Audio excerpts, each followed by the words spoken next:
अस्सलाम वालेकुम। मैं हूं आपका होस्ट मोहम्मद अमीर हमजा।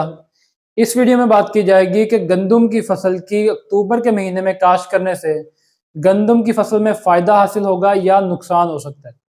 तो वीडियो में आगे बढ़ने से पहले मैं आपसे गुजारिश करूंगा कि अगर आप इस चैनल पर नए हैं तो इस चैनल को सब्सक्राइब कर दें ताकि आपको आने वाली मजीद वीडियोज़ भी वक्त पर मिलती रहें।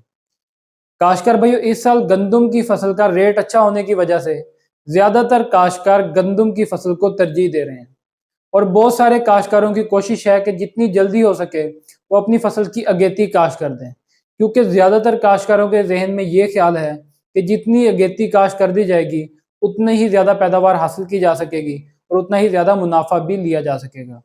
इसी चक्कर में बहुत सारे काश्तकारों ने 15 अक्टूबर से ही गंदम की काश्त शुरू कर दी और कुछ काश्तकारों ने 20 और कुछ ने 25 अक्टूबर से काश्त शुरू की है।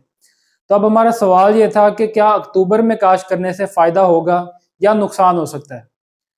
तो देखें जी, इस साल अक्टूबर के महीने में इतनी कोई ख़ास उम्मीद नहीं थी, लेकिन फिर भी दर्जा हरारत में एक कमी वाक़ई होगी। तो उस दर्जा हरारत की कमी का फ़ायदा उठाकर बहुत सारे काश्तकारों ने गंदम की फसल की काश्त शुरू कर दी, लेकिन फिर बाद में दर्जा हरारत में दोबारा से थोड़ा सा इजाफा हुआ, लेकिन बहुत ज़्यादा इजाफा देखने में नहीं आया।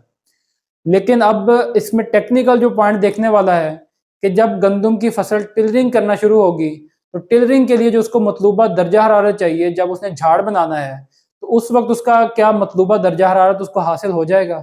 अगर उसको मतलूबा दर्जा हरारत ही हासिल नहीं होगा तो उसकी टिलरिंग मुतासर हो जाएगी, उसके पैदावारी शगुफे नहीं बन सकेंगे।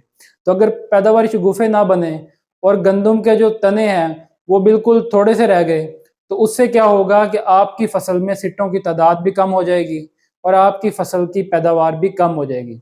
दूसरा नुकसान ये होगा कि अक्टूबर वाली काश्त में जनवरी के महीने में सिट्टे नमूदार होना शुरू हो जाते हैं।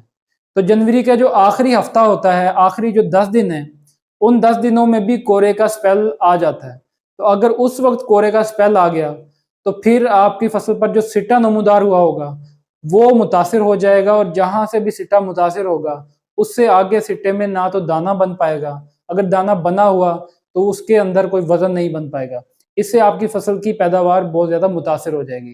तो इस तरह अक्टूबर की फसल की काश्त से दो तरह से नुकसान हो सकते हैं, इसलिए बेहतर है कि अक्टूबर की बजाय नवंबर में गंदम की काश्त की जाए।